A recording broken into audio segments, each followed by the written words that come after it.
안녕하십니까, 문털란TV입니다. 문재인과 이상직 간의 뇌물수수 인과관계가 보다 구체적으로 드러나고 있습니다. 이상직은 두 차례에 걸쳐 문재인에게 거액의 대선 자금을 지원한 의혹이 있습니다. 첫 번째는 2012년 담쟁이 펀드 1호에 8억 원을 지원한 것이고, 당시 개인으로선 가장 많은 정치 자금 후원이었습니다. 2017년 담쟁이 펀드 2호는 비공개 상태라 공식적인 확인은 어렵지만 1호 펀드에 8억을 넣었던 이상직이 대권 가능성이 좀 더 커진 문재인의 담쟁이 2호에도 정치 자금을 지원했을 가능성은 의문의 여지가 없다 할 것입니다. 펀드를 통한 정치 후원금 모금은 신고된 것이었지만 이 세상에 공짜라는 건 존재하기 힘들 뿐만 아니라 문재인이 대권을 잡은 후 그와 이상직과 사이에서 벌어진 일련의 일들을 볼 때 둘의 관계에서 뇌물 제공과 수수 혐의가 짙습니다. 이상직은 문재인이 집권한 이후 대통령 직속 일자리위원회 위원을 거쳐 중소벤처기업진흥공단 이사장을 낙점받아 지냈고, 그 뒤 전북 전주을에 단수 공천을 받아 쉽게 의원 배지를 다는 데 성공했습니다.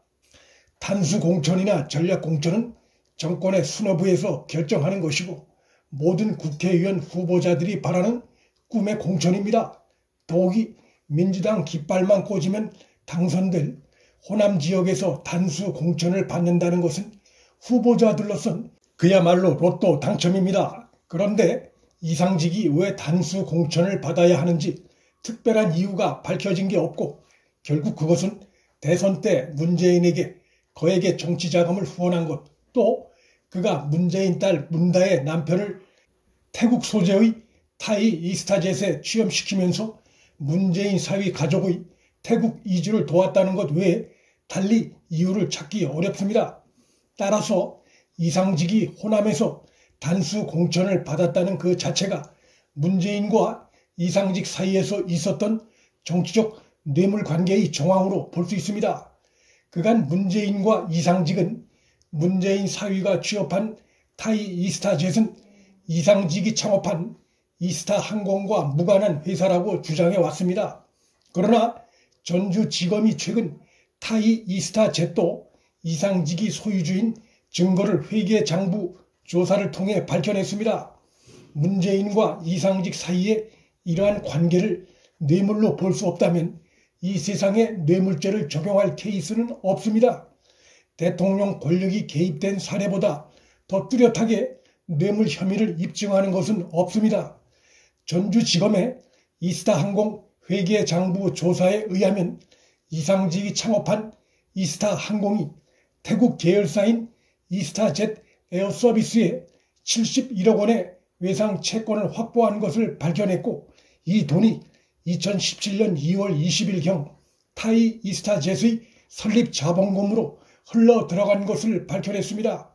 문재인 사위 서 씨는 타이 이스타젯이 설립된 지 1년 5개월 뒤인 2018년 7월에 취업했습니다.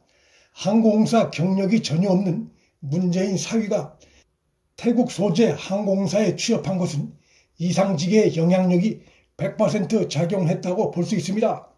문재인 사위의 정당한 취업이었다면 굳이 문재인이나 이상직이 두 회사 관계를 숨길 이유가 없다는 점에서 그간의 해명은 거짓이란 것이 드러난 것이고, 이는 문재인의 뇌물수수 의혹이 뚜렷한 정황입니다. 뇌물 제공인지 여부를 가리는 데에는 대가성 여부가 중요한데, 이 대가성을 충분히 의심할 수 있는 일들이 문재인과 이상직 둘 사이엔 여러 건이 발생했습니다. 문재인이 거액의 대선 정치자금을 지원받고, 이상직이 문재인 집권 후 중소벤처기업진흥공단 이사장에 이어 단수 공천으로 의원 배지를 달고, 또 문재인 사위 가족이 이상직으로부터 태국 이주 도움을 받고 이상직이 실소유주인 타이 이스타젯 항공사 취직까지 제공받는 등 양측 사이에 얽히고 설킨 사례만으로도 뇌물 제공과 수수 혐의를 적용하는 데 어려움이 없을 전망입니다. 전주지검에서 흘러나온 이번 소식은 검찰이 문재인 뇌물 혐의를 겨냥한 수사에 착수했음을 시사합니다. 문재인이 현직 대통령이기에 그를 겨냥한 직접적인 수사가 어렵지만 문재인 퇴임 이후 전개될 본격적인 형사사건 수사에 대비해 검찰이 이상직을 대상으로 중요한 기초작업을 하고 있는 것으로 보입니다. 문재인, 이상직 둘 사이 관계가 예사롭지 않다는 것을 보여주는 또 하나의 사례가 있습니다. 둘 사이 수상한 관계를 지속적으로 문제 제기해온 곽상도 의원을 겨냥한 문재인의 수상한 움직임에도 그 정황이 읽힙니다. 곽상도 의원이 문다혜 가족의 수상한 구기동 빌라 매각과 태국 이주에 대해 문제 제기를 하고 얼마 지나지 않은 시점인 2019년 3월 18일 문재인이 장자연, 김학의, 버닝썬 사건에 대한 진상규명 지시를 했습니다.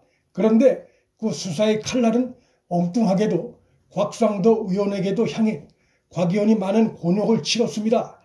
박근혜 정부 시절 청와대 민정수석으로 근무했던 곽상도 의원이 김학의 불법 비리를 그 시절에 눈감아줬다는 의혹이 청와대 이광철 민정수석실 행정관과 검사 이규원 합작 의혹에 윤중천 허위 보고서가 좌파 매체를 통해 유포되기 시작하면서부터입니다.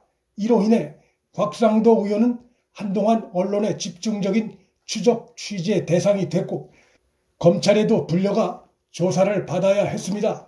결국은 윤중천 보고서는 허위로 드러났고 검찰 수사에서도 곽 의원은 무혐의 처분을 받았습니다.